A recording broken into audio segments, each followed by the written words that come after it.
യാത്ര തുടങ്ങുന്നതിന് മുൻപ് നമ്മുടെ വാഹനത്തിന്റെ ടയറിൽ ആവശ്യത്തിന് കാറ്റുണ്ടോ എന്ന് വല്ലപ്പോഴും ഒന്ന് നോക്കുന്നതല്ലാതെ എപ്പോഴെങ്കിലും ആ ടയറിൽ എഴുതിയിരിക്കുന്നത് എന്തൊക്കെയാണെന്ന് ഒന്ന് ശ്രദ്ധിച്ചിട്ടുണ്ടോ?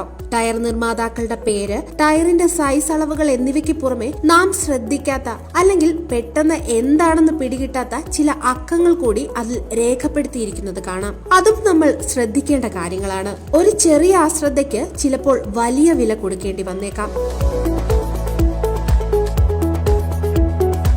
നാം ഉപയോഗിക്കുന്ന ടയറുകൾക്ക് കമ്പനി ഒരു കാലാവധി നിർണയിച്ചിട്ടുണ്ടെന്നറിയാമോ? ഇല്ലെങ്കിൽ അതൊന്ന് അറിഞ്ഞുകൊള്ളൂ. അങ്ങനെ ഒന്നുണ്ട്. മിക്കവാറും എല്ലാ രാജ്യങ്ങളിലും ഒരു നിശ്ചിത കാലാവധിക്ക് മേൽ പഴകിയ ടയറുകൾ വിൽക്കാൻ പാടില്ല എന്നത് നിയമമാണ്. സാധാരണയായി കമ്പനി ടയർ ഉണ്ടാക്കിയ ഡേറ്റ് മുതൽ അടുത്ത 4 വർഷങ്ങളാണ് ഒരു ടയർ ഏറ്റവും ആരോഗ്യത്തോടെ ഇരിക്കുന്ന കാലം. ഷോറൂമിൽ നിന്നും വാങ്ങുന്ന ടയർ 4 വർഷങ്ങൾക്ക് മേൽ പഴക്കമുള്ളതാണോ എന്ന് പ്രത്യേകം ശ്രദ്ധിക്കുക. ഇത് എങ്ങനെ പരിശോധിക്കാം? ചിത്രങ്ങൾ ശ്രദ്ധിക്കുക. എല്ലാ ടയറിലും ആ വൃത്തത്തിനുള്ളിൽ കൊടുത്തിരിക്കുന്നത് പോലെ ഒരു 4 അക്ക സംഖ്യ രേഖപ്പെടുത്തിയിട്ടുണ്ടാകും. അതിൽ ആദ്യ 2 അക്കങ്ങൾ ടയർ ഉണ്ടാക്കിയ മാസത്തെയും അവസാന 2 അക്കങ്ങൾ ടയർ ഉണ്ടാക്കിയ വർഷത്തെയുമാണ് സൂചിപ്പിക്കുന്നത്.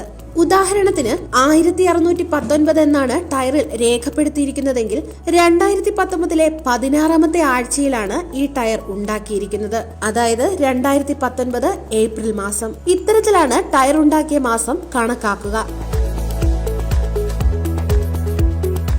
ഇനി മറ്റൊന്ന്, കടയിൽ പോയി 4 വർഷത്തിൽ താഴെ പഴക്കമുള്ള പുതിയ ടയർ നോക്കി വാങ്ങിയാലും ജോലി കഴിഞ്ഞുവെന്ന് കരുതേണ്ട.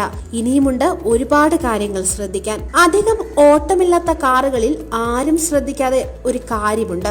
അതാണ് സ്റ്റെപ്പിനി ടയർ. ഉപയോഗിക്കുന്ന ടയറുകൾ പഞ്ചറായാൽ മാത്രമല്ലേ നാം സ്റ്റെപ്പിനി തേടൂ. ഇനി മറക്കരുത്, ടയറുകൾ പഞ്ചറായാലും ഇല്ലെങ്കിലും കൃത്യമായ ഇടവേളകളിൽ സ്റ്റെപ്പിനി ടയർ മാറ്റിയിട്ടുകൊണ്ടേയിരിക്കണം. അവനും ഇച്ചിരി ഓടിയൊന്ന് തേയട്ടെ. പിന്നെ ഇടയ്ക്കൊക്കെ വണ്ടിയുടെ അടുത്ത് പോയി ടയറുകളുടെ ആരോഗ്യം കാര്യമായി ഒന്ന് ശ്രദ്ധിക്കണം. എത്രത്തോളം തേഞ്ഞു തീർന്നു, എങ്ങനെയാണ് തേഞ്ഞിരിക്കുന്നത്, ഒരു സൈഡ് മാത്രം വെട്ടി തേയുന്നുണ്ടോ, ഇതുപോലുള്ള കാര്യങ്ങൾ ശ്രദ്ധിച്ച് വേണ്ട പരിഹാരങ്ങൾ വൈദ്യരെ കാണിച്ച് ചെയ്യുക. അതുപോലെ ഓടുന്ന ടയറുകൾ 5 വർഷമൊക്കെ വലിയ കുഴപ്പമില്ലാതെ ഓടി പൂർത്തിയാക്കിയാൽ പിന്നെ അവന്റെ മേൽ എപ്പോഴും ഒരു കണ്ണു വയ്ക്കുക. 6 വർഷം പൂർത്തിയായാൽ ഒരു ചെറിയ ചെക്കപ്പ് ഒക്കെ നടത്തി കുട്ടപ്പനാക്കുക.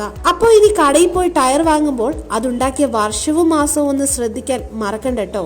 ചക്രങ്ങൾക്ക് മുകളിൽ ഉരുളുന്നത് നമ്മുടെ ജീവനാണ്. ന്യൂസ് ഡെസ്ക് വിസ്മയ.